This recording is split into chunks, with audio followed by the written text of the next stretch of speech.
This is a real preserved human brain. Her name is Betty.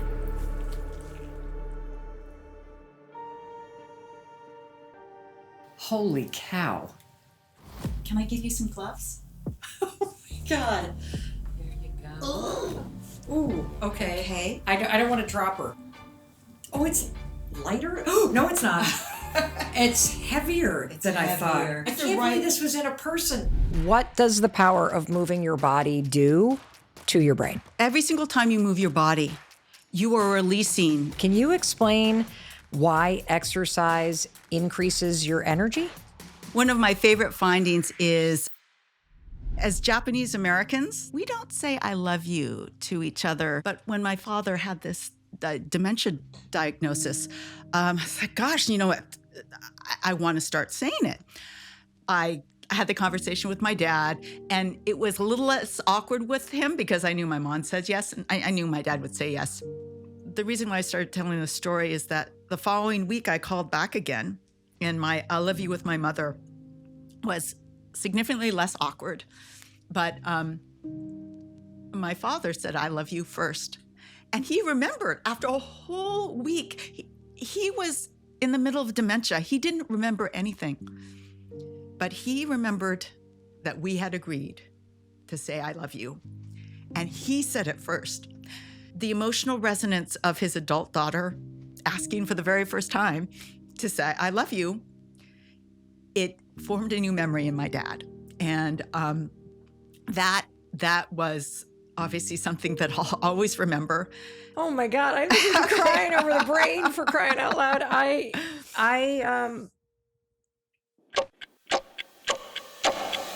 Hey, it's your friend Mel. I am so excited that you're here. It is always an honor to spend time with you and to be together. If you're brand new, welcome to the Mel Robbins podcast family. And I also want to acknowledge you for something. Thank you for choosing to spend time listening to something that could truly help you live a better life. I just think that's so cool. And today's guest is someone I have been wanting to sit down with ever since I started this podcast. Who am I talking about? Dr. Wendy Suzuki. Dr. Suzuki is a world-renowned neuroscientist and the dean of the College of Arts and Sciences at New York University. She is a leading researcher known for her groundbreaking research in the areas of memory, brain plasticity, and the simple things that you can do every single day to improve your learning, focus, memory, and brain power. She's also a pioneer in researching how moving your body and exercising improves your brain health. And what I love about Dr. Suzuki is that she's just one of those kind of people that you want to hang out with. She's super cool, and she makes neuroscience easy to understand. She's so passionate about it, and she has this unbelievable ability to make neuroscience personal and profound. So please help me welcome Dr. Wendy Suzuki to our Boston studios. Thank you for having me. I cannot tell you what a big fan I am of this podcast and of your teachings and on Audible. And so thank you. Really? Yes, absolutely. Holy cow, I have a brain crush on you. So that's a really amazing compliment. Thank you. And what I love about the work that you share is that all of this stuff is free and accessible Exactly. and things that you can put to use as soon as you listen to this. Yes, you named the thing that is also my favorite thing. You don't have to have lots of money or influence. You just need to decide to do these things in your life today, and you have access to the power of neurobiology to change how your brain works.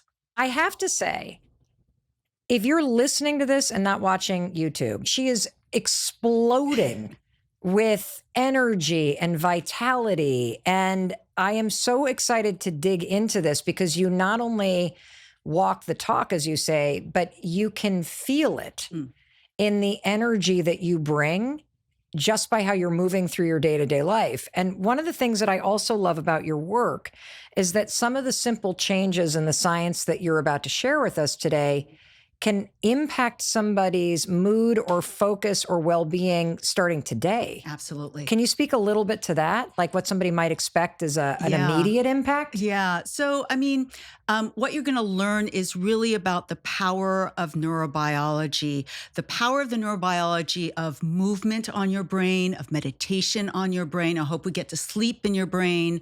I know you talk a lot about the power of social connection. We are social animals. There are so many circuits in our brain that evolved so that I could see what your energy level is. Are you happy? Are you sad? Are you excited about this conversation? And I think anybody watching will say that we are both really excited about this conversation. We can tell that because there are brain areas specific to helping us interpret that facial expression. That is why I love being a neuroscientist. It is teaching me about myself, about how to be better in this world, to feel better in this world. And this is also why I love being dean of a large undergraduate college like New York University College of Arts and Science, because I'm the brain health dean. I want every single one of my students to have a big, fat, fluffy brain and to be able to soak in all of the information, all the education. That is my mission as dean. What is a big, fat, fluffy brain? Well, a big, fat, fluffy brain is a brain that has constant, what I call positive brain plasticity going on. So brain plasticity is the human brain's amazing ability to change and grow in response to the environment. Brain plasticity is growing in the positive direction. Unfortunately, there's also negative brain plasticity where things can shrink and get smaller and functionality can disappear. But imagine that certain choices that you make in your life can improve the brain's anatomy, physiology, and function. And that has been the focus of my neuroscientific research for the last 30 plus years.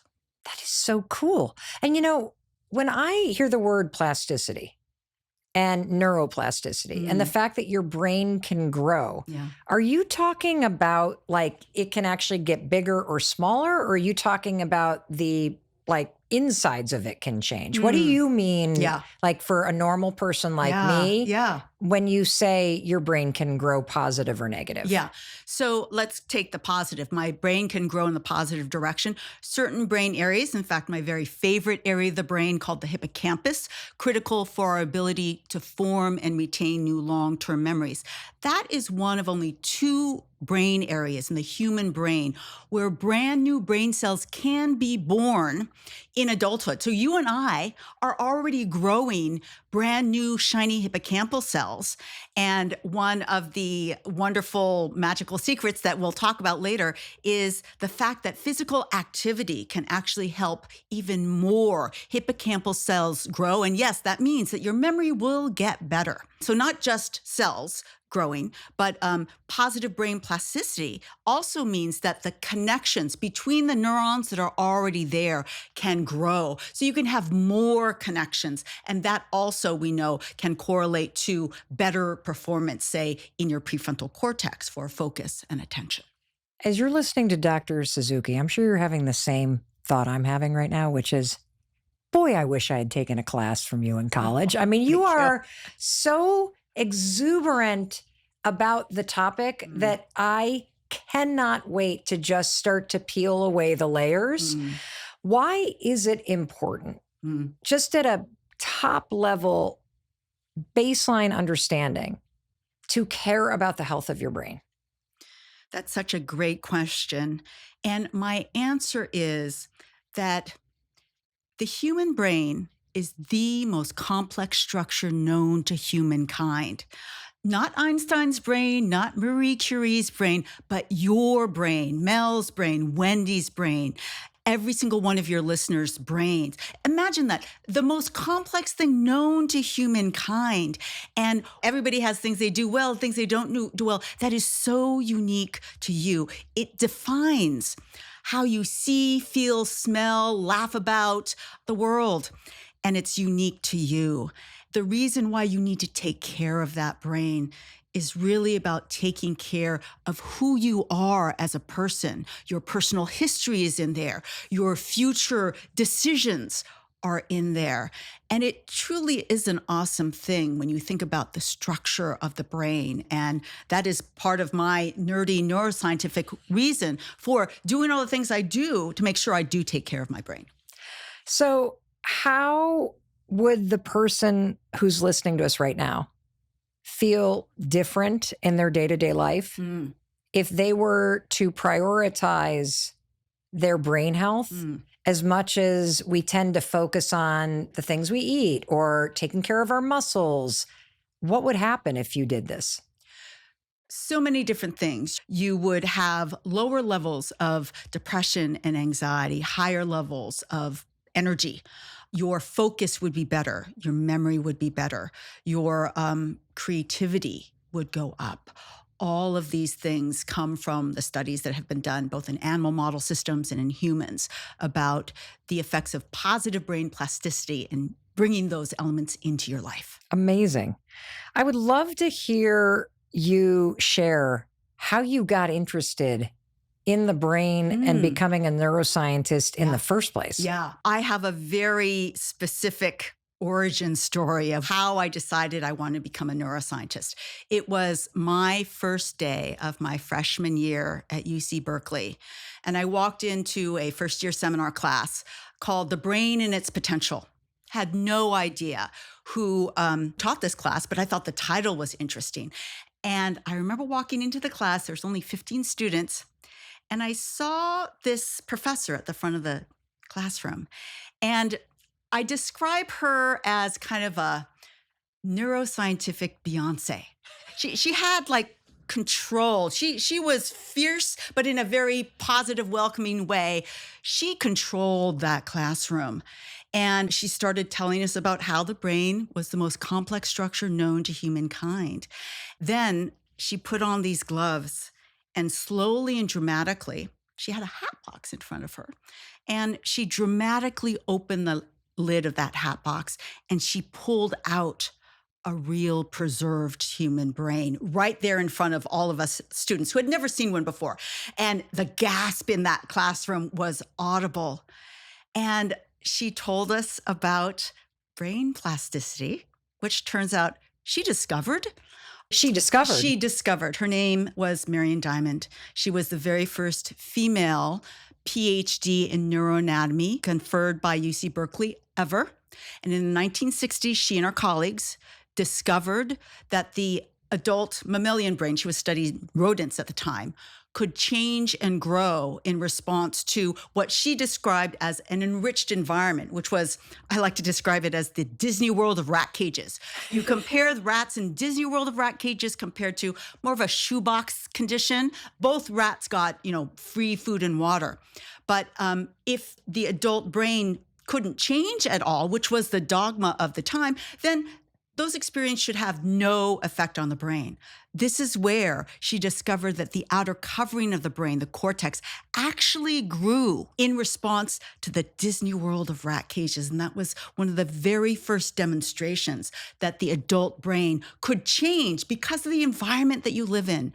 And she told us that, and I'm like, okay, Beyonce of neuroscience, the coolest thing I've ever seen. This is a human brain. I want to be just like her. And so that's when I decided I want to be a neuroscientist. And now you're even better because you're Dr. Wendy Suzuki, man. I love that. How did you start studying the impact of exercise on the brain? Yeah. You mentioned earlier that there was this big shift that happened in your life. Yeah. That had you completely transform from the inside out, what it felt like to live your life. What happened? So I was trying to get tenure at New York University. It's a very stressful thing. It takes 6 years.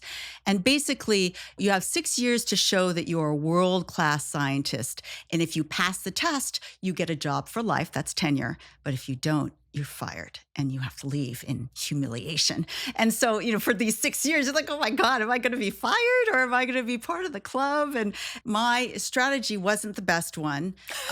It was... Well, did you get tenure? I did get tenure, but still, my strategy wasn't the best, which was I'm just going to work. I'm going to put my head down. I'm not going to do anything. I'm living in Manhattan and I love Broadway, but no, I'm not going to do that. I'm not going to have friends. I'm just going to work and I'm just going to, have my research lab. So I did that for many years and I wasn't very happy and I didn't have very many friends and I was feeling lethargic and I ate too much takeout and it was bad.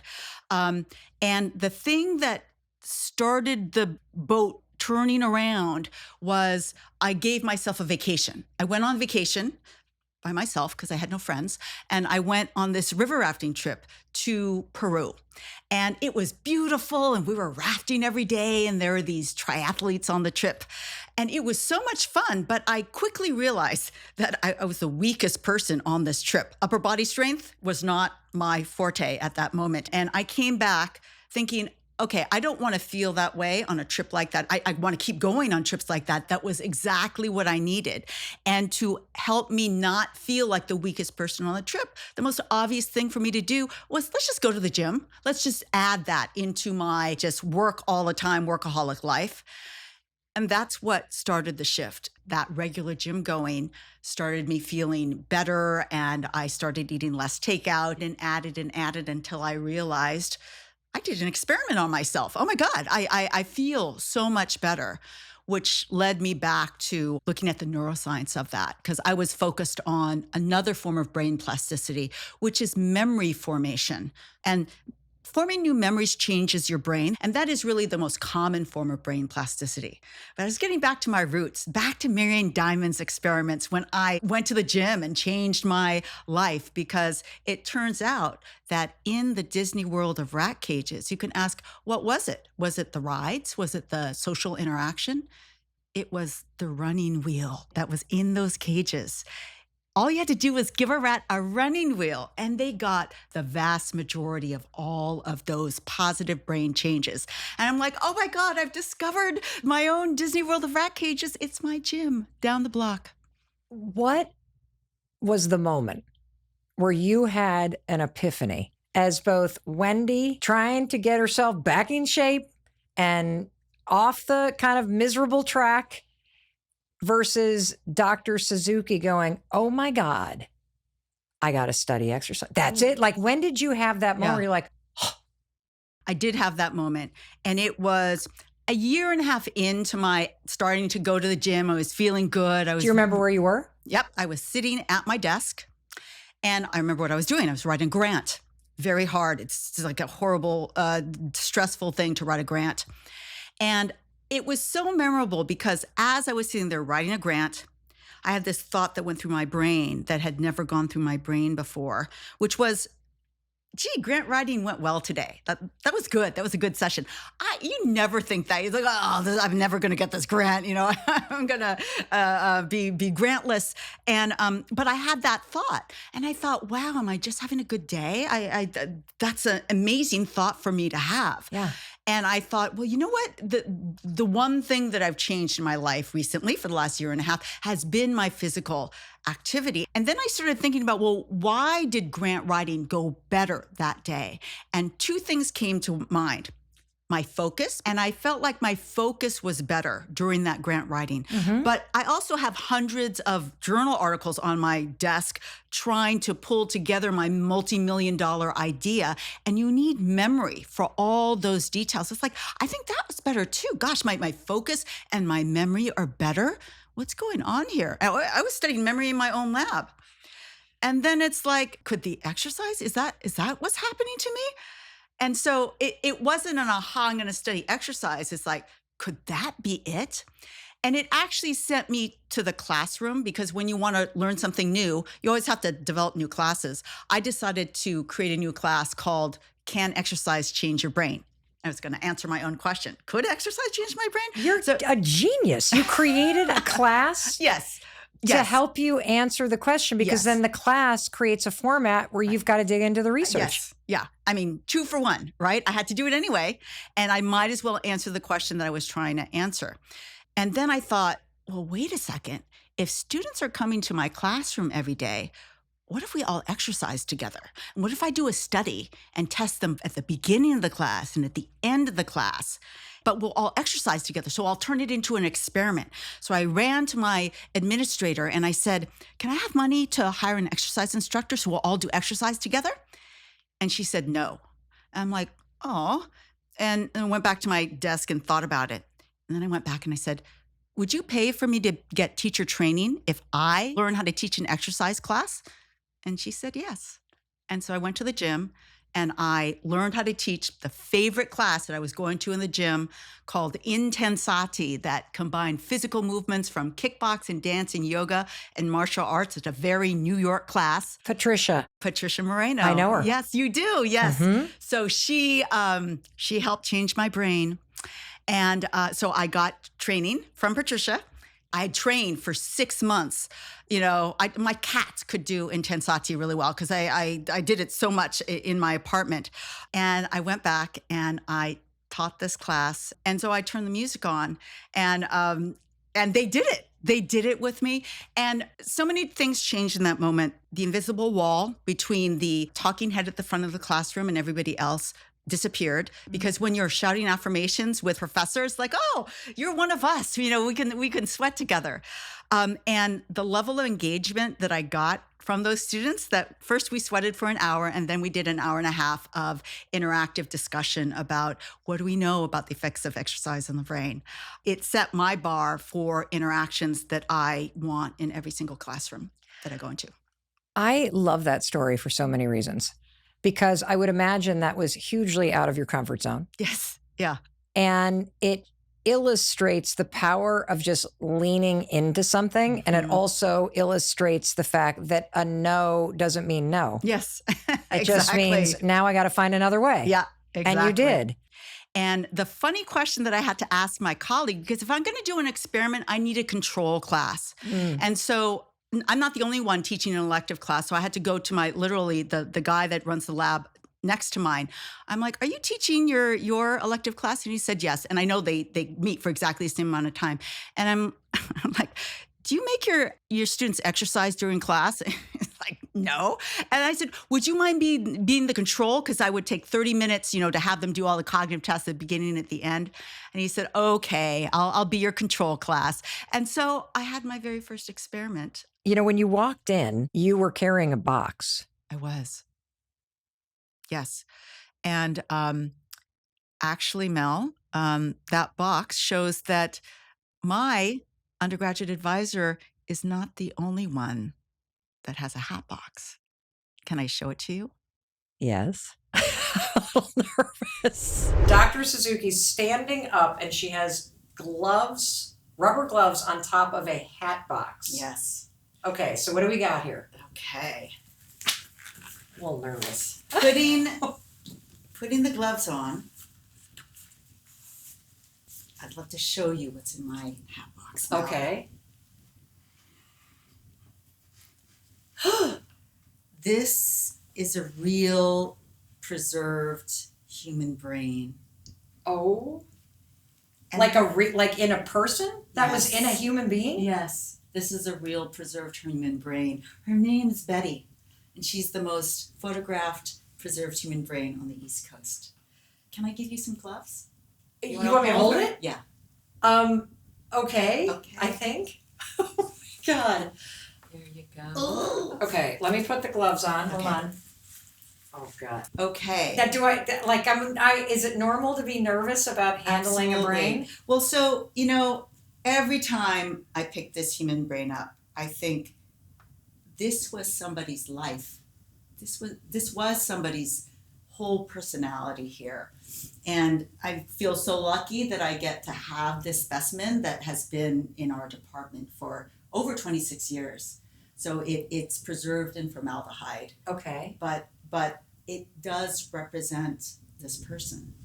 And so it is, I pick it up with reference every single time. So can I ask you to stand up and come over here so we can do Sure. it over? Okay. Ooh, okay. Okay. I don't want to drop her. Oh, it's lighter? Oh, no, it's not. It's heavier than I thought. Yeah. Look, so, here's I the can't right. believe this was in a person. Yes, but look. Oh, okay. What do you? If you open okay, can you now, hold look on a second? down? I can definitely look. I'm not Okay. going to drop it, but Okay. So she is pulling apart the top of the brain. Does everybody's brain do that? Like you can pull it up. Does. It's supposed to do that? It's supposed to do that. There's a right and a left hemisphere. But I'm just pulling it apart so you can see how deep the folds of the outer covering go. You know how much surface area is represented in this folded thing? If I put it out, it's probably as big as this dining room table. Meaning if you took the macaroni Yeah. and put it as one big noodle, Yeah. it would cover the table. Yeah. No way. Yep. And Way. what is in? Are those like tubes? What is the macaroni? Are folds. These are folds of a sheet of what's called the outer covering, the neocortex. And we get more bang for our buck because it's folded in. A rat cortex is completely smooth. Sorry, rats, you don't have as much computing power as you do from all of this. Yes. It's kind of like, I can't believe how heavy it is. Yeah. Well, there's a lot densely packed in there. This is controlling everything from our breathing to our movement to our memories to the way you feel right now holding a human brain for the very first time. I feel so weird. Well, only because I don't think about my brain. And to think that there is something this heavy, I would say, I'm trying to think of an object. Like it's literally like if you were to put not a half gallon, but a quart of milk in your hands, is that about the right weight? Yeah, I think that's right. It's like 3 pounds. Yes. Yeah. Yes. And it is like 2 chicken breasts bone in, like in terms of the size. It's like in my full palm. Now, where's the front of it? Frontal lobe here. Yep. Then parietal lobe, visual spatial functions, where things are in space. Occipital lobe, primary visual cortex is back here. Wait, visual? We see from the back of the brain? We see from this part of the brain. If this part of the brain is damaged, you were blind. Wow. So when a parent or grandparent says, I got eyes in the back of my head, they weren't kidding. Like almost like for real. It's like it's back there. They have their visual cortex in the back of the head. They are seen from the back of their head. Absolutely. If you had a concussion. Yeah. Would you see damage to the surface or? Yeah, sometimes it causes a bruise kind of thing. But what I always tell people is, have you ever had that experience where you bonk the back of your head and you see stars? Yes. It's because you are physically stimulating the visual cortex, and that physical stimulation is causing visual imagery of the stars. That's what's happening. That's not normal vision, of course. And is every human being's brain pretty much the same color? Yes. This is the temporal lobe here, the last lobe. Okay. And if we flip it over. Oh, God. What is that ugly thing on the bottom? The nub is the start of the spinal cord. Oh. So it goes, it got cut off. Whoa. So, sorry. Okay. And then this thing I feel like I shouldn't be looking at this part of Betty. This is like, oh my God. It's all good. It's all good. This is the cerebellum, critical for fine motor movement. So we can walk smoothly because of our cerebellum. But I love the bottom part of the brain because right here is the bottom part of the temporal lobe. And right below this cortex here and below this cortex here, that's where the hippocampus sits. Your favorite part. See it, my favorite part. You can't see it from the surface, but it's right below this area right here. Okay, where is that annoying little amygdala? The part that is creating fight or flight. Yes. The part that keeps us in an alarm state, also protects us, but where is that sucker? It is right in front of the hippocampus. It's an almond-shaped structure right about here, but below the surface. Gotcha. So the hippocampus is like a curved structure like this. So here, and the amygdala is just my fist that sits right here. This is the front of the temporal lobe. So it goes like that. Wow. And what is like this here looks different than like the foldy stuff. So what is? This is the orbital frontal cortex, and the olfactory bulb got pulled off of this brain. So it looks a little bit different because there's a little bit of damage. But can you see this X right here? Mm-hmm. That is the optic nerve. No way. Yes, yes. And the optic chiasm means cross. So the cross you see right there is the crossing of all the fibers from one side of your visual field going to the other side of your visual cortex. Now, is that why, this is a random question, but is that like when somebody has a stroke, is that what gets impacted if they're... Well, the whole brain gets impacted in different parts. So the strokes that cause motor impairment, you can't move your arm anymore. Yeah. It's damaging the arm motor area of your motor cortex. That's wild. Dr. Suzuki, Betty, and I are going on a walk, Yes. right? Yeah. And so we're moving our bodies. Yeah. How does that cause...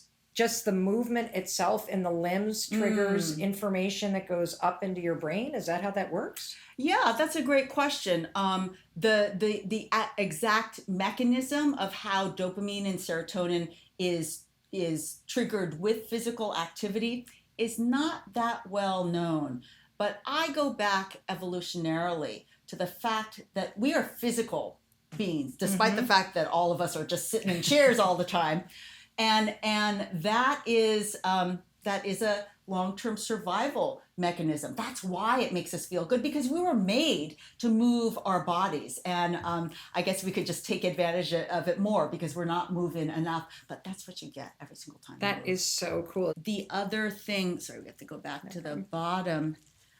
This is the brainstem area right here, right before the spinal cord. This is that area that controls our heartbeat, our respiration. And so brainstem damage, if this goes, then your heartbeat will no longer beat. That is lethal, but such a critical part of the brain. So you have now taught the class, you've done the experiments, you've written the international best-selling books on the topic. What does the power of moving your body do to your brain? Every single time you move your body, you are releasing literally a flood of neurochemicals in your brain. That is the physical thing that happens. And I'm not talking about run a marathon. I'm talking about even taking a walk. A 10-minute walk gets that flood of neurochemicals going. Is it different if you do get your heart rate up? Yes, it is. But the power starts with a 10-minute walk. That is one of the take-homes from our conversation today, Mel, is the neurochemical flood. It starts with a 10-minute walk. What is in that flood of neurochemicals? Dopamine, serotonin, noradrenaline, endorphins, growth factors. The first three, dopamine, serotonin, noradrenaline, what's that going to do? It's going to make you feel great. Well, you've just given your brain this flood of neurochemicals that I like to call a neurochemical bubble bath for your brain. And I love that image because if you move regularly, think of it as a regular bubble bath for your brain. These neurochemicals that are making you feel good, the growth factors go to your hippocampus. That is what's growing those brand new hippocampal cells. The power of exercise comes from that neurochemical bubble bath. I love that image. I love the image of being outside for just a 10-minute walk. Every one of us can find 10 minutes. And you can imagine that flood happening. And I personally am a bath person. So when you say bubbles and a bath in my brain and bubbles are fluffy. And I don't know that I wanted a body part to be big and fluffy, but now I do want a big and fluffy brain, that a 10-minute walk at a minimum causes that flood of really positive chemicals. And this goes back to what you were saying, which is neuroplasticity and growing your brain works in the positive. Yes. And not doing these things, I suppose, works in the negative.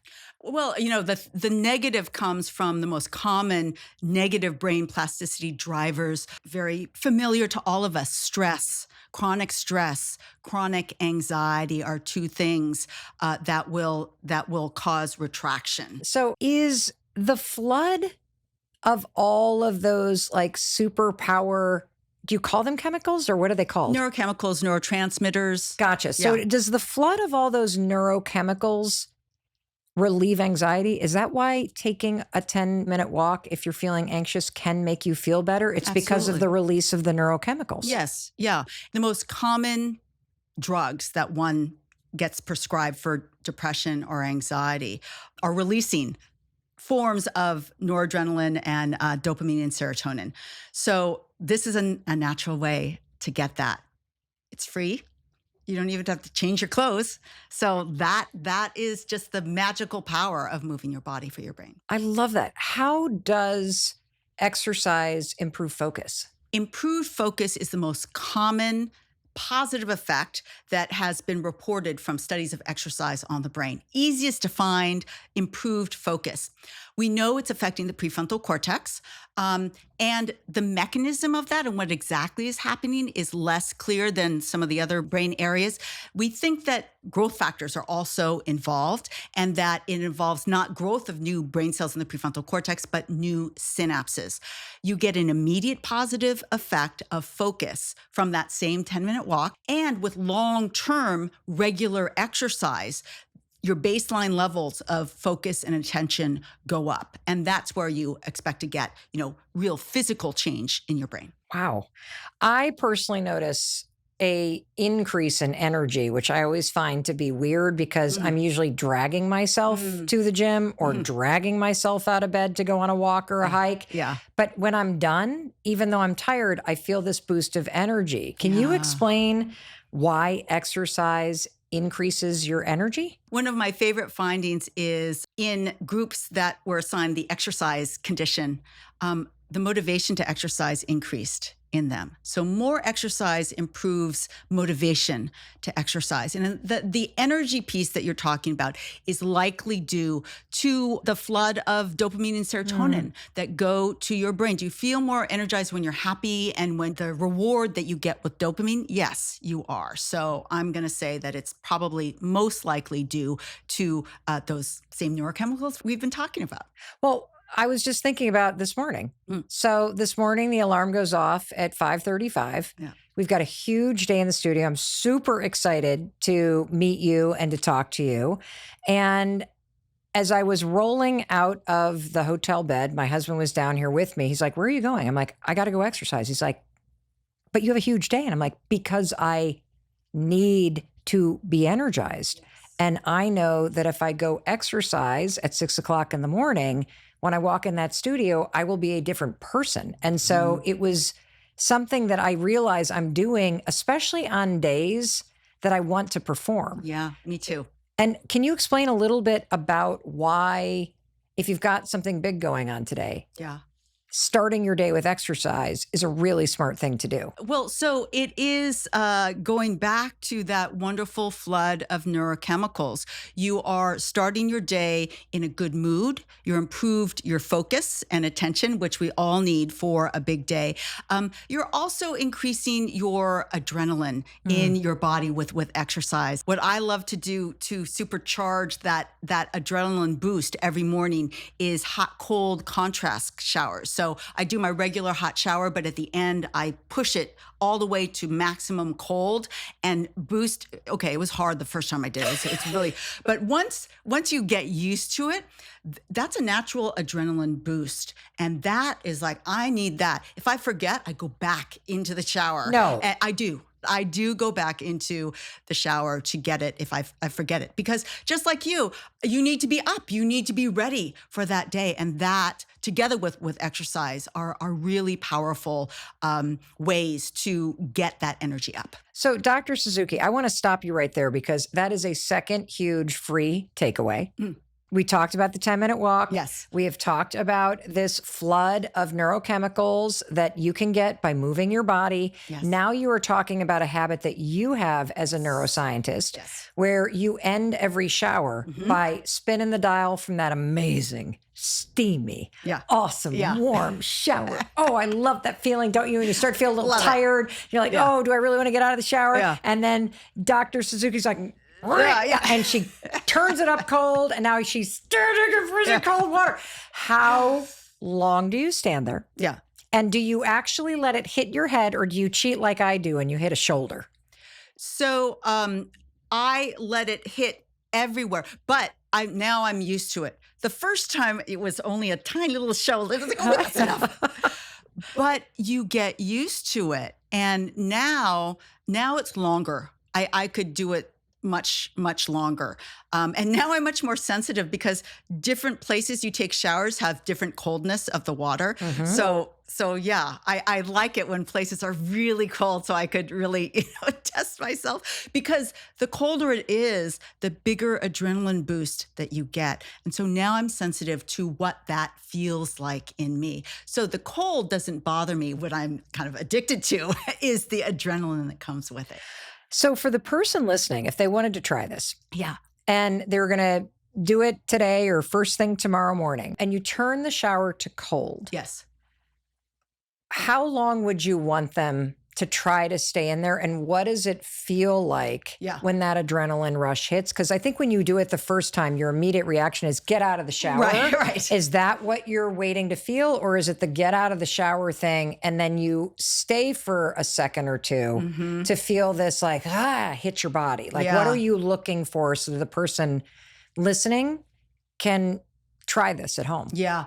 So it is a shock, as everybody imagine, the very first time. And so you do feel shocked and you want to kind of try to stay as long as you could handle it. But if you felt the shock, that's the point. Get out, dry yourself off. That is going to last, I'm going to say easy, the rest of the morning. You are going to feel that adrenaline. I mean, that's why I do it. If it only lasted for 2 seconds, I wouldn't bother to do it. I do it because this is a boost of physiological adrenaline that is natural from this cold, and it stays in your system. And I feel the energy difference when I do that. In case it's helpful, the way that I have developed this as a habit in my life, because I agree with you, it's shocking, both what it feels like, and it is shocking the difference that you feel. Like I can go from super sleepy to laser focused by simply turning the dial on the shower. And the way that I do it is once you put the conditioner in your hair, when you go to rinse it out, turn the shower to cold. Wow. That's a good long. Yeah, it's 20 seconds about. I'm pretty fast at rinsing it out now. But it's a way to really try this and get the brain changing and life affirming and focus increasing benefits that you're talking about. Yeah. That's so cool. How does movement and exercise improve your memory exactly? When you move your body, and here there is a level that's very important, aerobic activity, that is any kind of movement that gets your heart rate up. Think dancing, think power walking. Those count for aerobic activity. Aerobic activity is critical because there are these growth factors that you need to get that hippocampal growth. They come from muscle movement, so you have to have enough muscle movement. They come from release of ketones from your liver.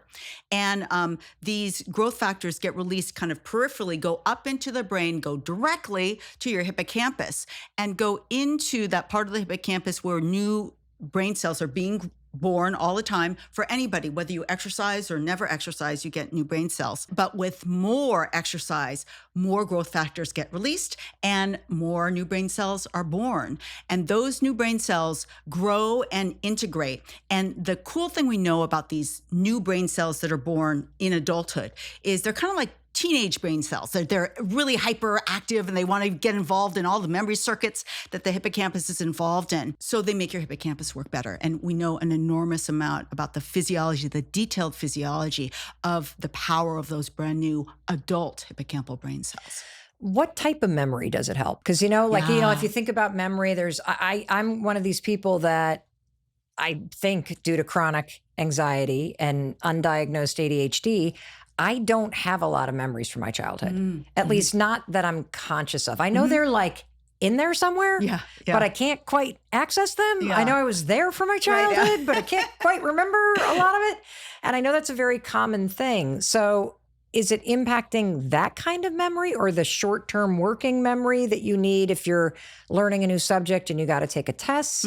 Yeah, it is affecting your ability to form new long-term memories for facts and events. All the things you learn, all the students learning stuff in school right now, that is because you have a working hippocampus, and more shiny new hippocampal cells will make those memories easier to form. That kind of memories for facts and events. Also, I need to emphasize that the hippocampus is critical for spatial memory. Your ability to wayfind is also really, really dependent on the particular kinds of... What does that mean, spatial memory? Spatial memory means how to get from here to the subway, how to get from one place to the other, where the supermarket is relative to my childhood home. That memory or learning a new route, highly, highly dependent on the hippocampus. Have you done any research on the impact of exercise and dementia or Alzheimer's? Like, like how, I don't even know the technical way you describe that type of memory impairment that people face. Yeah. So, I haven't done direct research. A lot of my research is done in younger populations for the reason that I want to change the movement patterns in younger people, because the longer and the more you move your body, the better off your brain is in older age. What we haven't said, which is key to understand, is that the prefrontal cortex and hippocampus are most susceptible to both aging and neurodegenerative disease states. That is, cells die, synapses kind of melt away in these two brain areas. Like, so that means that if I'm moving my body and get aerobic exercise, I'm making these two key vulnerable brain areas as big and fat as fluffy as possible. I'm not curing aging or dementia, but I'm staving it off. That is the power of long-term regular movement in your life related to aging. If somebody's listening to this and they're thinking, oh, Dr. Suzuki, I am living that life you described of you in a lab with no friends, and I am alone on a raft trip in the river of life, and I have not been exercising for decades. Is it too late? No. It's never too late to start moving. And the reason I say that is that we know people that have mild cognitive impairment, which is on the way to more severe levels of dementia, put on an exercise program, you can see the improvement in them. So never too late. Movement is going to continue to have this great thing. It's always there for us. It's amazing. I love that. So tell us what to do. I'm imagining you in your exercise clothes. Dr. Suzuki, tell us what kind of exercise? Okay, so what kind of exercise? What I would recommend, and this comes from studies that I've done in my lab. First, we did studies in people that are low fit. So they move their bodies less than 20 minutes a week for the last 3 months. Then we put them on an exercise regimen, aerobic exercise, 45 minutes, 3 times a week. Okay. It was a spin class. So 45-minute spin class, but the point is that it was aerobic. They did that and compared to 45 minutes, 3 times a week of power Scrabble competition in my lab. So that was the non-aerobic, control experiment. And what we found is that 3 times a week, 45 minutes aerobic activity would improve their mood, improve their focus, and improve certain forms of hippocampal function. So is it effective? Yes. We saw it in 3 months, and there is a number for everybody. 3 times a week, 45 minutes. That's a doable thing. 3 times a week, 45 minutes, you get brain effects. Now you say, well, I don't work out that little. And so we did the next study in kind of mid-fit people already working out 2 to 3 times a week. Okay, so mid-fit. Yeah. Trying to see if I actually fit in that category. How many times? 2 to 3 times a week you're working out. And that could be lifting weights. Yes. It could be going for a long walk. Right. It could be yoga class, like you're just doing something. Yes. Got it. Okay. So we asked what will change their brain. And we said, okay, you could go to this spin class as many times as you want during the week. And so we had people staying at 2 to 3 times a week and those that went up to 7 times a week. The take home from that study is that the more you worked out, the more brain changes you got. And that's great. It's democratic. You earn what you get. So it works on a continuum. And I used to say every drop of sweat count, but then turns out there's a lot more people than I realized that don't sweat. So now I say every turn of the, exercise bike wheel, that counts. What I'm doing counts. Walking, dancing, gardening, all of that counts. And the inspiration is just do it a little bit more. You're going to get the benefit. It's not like it's not going to count. It is going to count. Just find a way to get it into your life, importantly, in a way that you enjoy and in a way that you're going to do. If somebody is wheelchair bound or they are like injured or they're combating an illness, so they are very sedentary, is there some kind of something that you can do? I mean, I would imagine like if you're wheeling yourself, that's a very aerobic activity. Absolutely. So you are moving your body, Yes. but where do you recommend somebody start if they are sending this episode to someone that they're worried about and the person who is listening to this is thinking, I can't do any of that. Right. For most of us that we might send this Right. episode to, it's that there is lack of a habit of movement. And I say so many times, walking counts. Do you walk? Wow, I walk. I walk to the car. Can you walk a little bit more? Can you park the car farther away? All these things that you're already going to do. Can you take the stairs up so that it doesn't feel so much like gym going that is, off-putting to people? And I understand that. But it turns out that, maybe it's a walk with a loved one, a walk with your pet. Maybe it is a walk at the museum. Maybe you love the museum. Okay, well, there I'll walk around. There's so many ways to be creative about getting movement into anybody's life. What I really love about your message and your research is the visual of this flood of neurochemicals and the fact that so many of us reach for something in a bottle and you have something in your body that you can unleash. And I'm not shaming anybody at all because medications save lives. They're a very important tool in the toolkit. Yeah. But don't forget about the one that's actually designed by your own body. Yeah.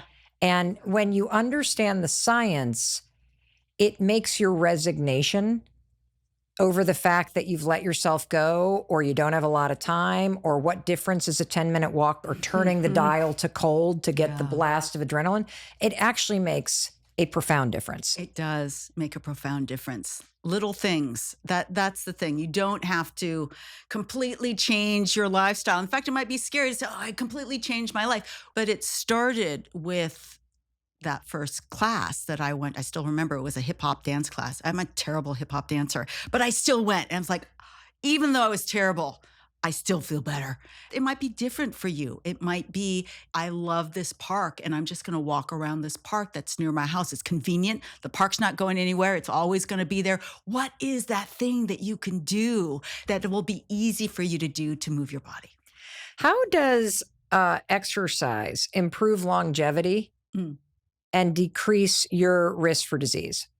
So I have to turn to my friend, Robert Wallinger, when you talk about longevity, because his wonderful studies at Harvard that he oversees shows how important social connection is for longevity. That is the number one thing. And of course, physical activity that increases your heart rate and decreases your propensity for getting cardiovascular disease. That's great too. But for longevity, it is social connection. And so taking those walks with a friend, including your pets, all those things. I like to multiply all these effects that come from great science. My father, very smart guy. He was an engineer. And one day he drove back from the 7-Eleven. That's only about 8 blocks from our house. He would go there to get his afternoon cup of coffee. And he told my mom that he had a hard time finding his way back home. That's the spatial memory I was talking about that's so dependent on the hippocampus. And as a hippocampal expert, when my mother told me that, I knew immediately there was a problem with his hippocampus. That is the structure that is first affected in dementia, including Alzheimer's dementia. And that is what he ended up being diagnosed with. I wish I could say, so therefore I had him immediately on an exercise plan. He was in his early 80s, maybe late 70s when that happened. I can't remember exactly his age. He was a little bit wobbly on his feet. He did like going for a walk, so he would go do that. But there was a little bit of danger, as we all know, with older people. There's a little risk taking. Again, going back to social interaction, the more time that I could spend with him, the more time that we can get him together with family, where he came alive and he could think and talk about all the memories that he had, is a great way to go.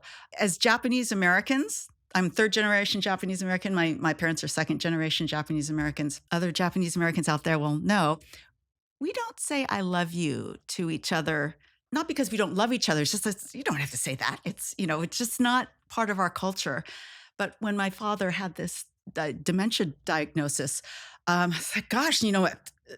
I want to start saying it. But it's very awkward when you're an adult child and you've never said I love you to your parents as an adult. Do you just blurt it out? It's like, what should I do? I had a long, internal conversation about this, and I realized that I should ask permission. Let's talk about it. And I didn't want to say, oh, because you have dementia, I want to say I love you. I was like, let's keep it light. Let's just ask. And, but I wanted to do it for my mom and my dad. And I would call every Sunday. And when I called, my mom would always answer the phone, and I would tell her about the week. And then she would hand the phone to my dad, and I'd tell him all the same stories. And then, that's how the conversation went. But this Sunday, I decided I'm going to ask, whether we can start saying I love you for the first time in our whole adult lives. So it started out normally. And at some point in the middle, I said, Mom, I realized we never say I love you at the end of these conversations. What do you think about saying I love you? Silence on the other end of the phone. It's like, what is she asking me? She's never asked me that before. And of course, I was just terrified that she would say no, because she might. I mean, she may not be comfortable. I didn't know. I'd never asked her that question before. But after what seemed like hours, it was just a few seconds, she said, I think that's a great idea. I said, oh, okay, great. And so we kind of finished up our conversation. And then both of us realized at the same time, I think, that we had nothing more to say to each other. And we both knew that we had both agreed to say this thing. And I kind of describe it as, it felt like two lions kind of circling each other. What's going to happen? Who goes first? And, it was my ask. So I said, okay, I love you. And she said, I love you too, in our very Disney voices so we can get through it. And so I had the conversation with my dad, and it was a little less awkward with him because I knew my mom said yes, and I knew my dad would say yes.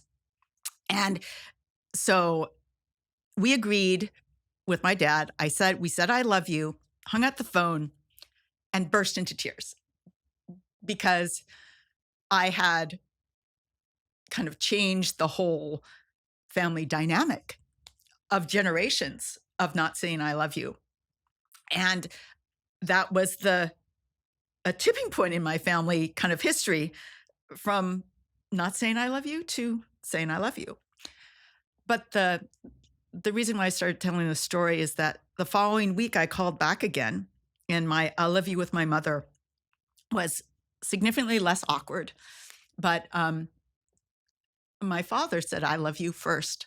And he remembered after a whole week, he was in the middle of dementia. He didn't remember anything, but he remembered that we had agreed to say, I love you. And he said it first. And because I'm a neuroscientist that studies memory, I know why.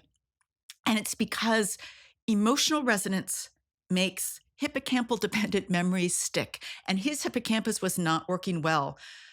But the emotional resonance of his adult daughter asking for the very first time to say, I love you, it formed a new memory in my dad.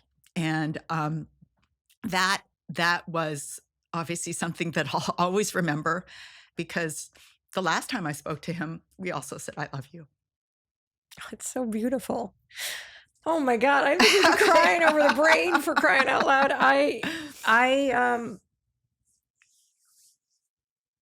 I'm really proud of you.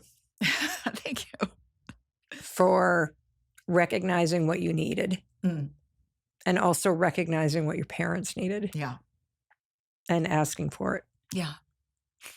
And the story demonstrates something you said earlier, which is the brain is the most intricate, complicated, amazing, beautiful thing about a human. Yes. It is. And you have the ability to change it for the better. Yeah. And for anyone that's listening that feels like you are in a family dynamic that you wish would change, all it takes is one person to do it. Yeah. What a gift Yeah, you gave to your parents and to yourself. Yes, it was. And I still enjoy that gift in my regular conversations with my mother. So yes, I think about that day often. What did it teach you as a scientist to have that personal experience? It really brought home how precious our memories are. It defines who we are. It defines our personal histories. And if you lose that personal history, you still have your same personality characteristics, but that's what's so sad to see as the family member, those memories slip away. But when they come back, or when one is created anew, you celebrate it in a different way. So it really kind of brought all of my science home to me. It's beautiful. So beautiful. I am so struck by what a profound experience this has been to be with you. And, one of my missions is to take the smartest people in the world, like you, and some of the most complicated research, and to try to make it personal and useful. And you have done that for us today. Oh, thank you. In a way that not only I know that I personally feel so much more empowered and motivated, but I have a bigger reason for why this truly matters. And is there anything that you want to say to the person listening as your parting words? So my parting words for everybody listening to this podcast is that you have a beautiful brain. We all have beautiful brains. That is the message that I try and bring. And the recommendations that I give are so that you can keep that beautiful, big, fat, and fluffy brain going as long as you can. Well, you certainly empowered us to do that. It is such an honor to meet you, to get to spend time with you. Thank you, thank you, thank you for being with us. The honor is mine. Thank you so much. And for you, I just wanted to say, in case no one else does, that I love you and I believe in you and I believe in your ability to create a better life. And it has been such an honor to spend time together today and to learn from Dr. Suzuki. And I know that if you take to heart everything she just shared with you, not only from her brain, but her heart, that you hold the keys in your hands to take better care of your brain, which will lead you to living a better life. And I truly hope you do. I'll see you in the next episode. And I want to thank you for being here with me on YouTube and making it all the way to the end of this extraordinary episode. Wasn't this unreal? I just loved this conversation. I hope you did too. And since you made it this far, could you do me a favor? Would you click right there and hit subscribe? I'm going to tell you why. It's my goal that 50% of the people that watch these videos subscribe to this channel. It's just a way that I know that you're enjoying the content and it supports the team in bringing you more amazing videos and experts like this. And by the way, I know you're thinking, well, what am I going to watch next? you're going to want to check out this one too, because if you loved this episode, you're going to love this one next. This is with world-renowned brain specialist medical doctor, Dr. Daniel Amen, where he is going to share secrets and strategies and tools and tips, everything that he's learned from doing over 200,000 brain scans. I cannot wait to see you there.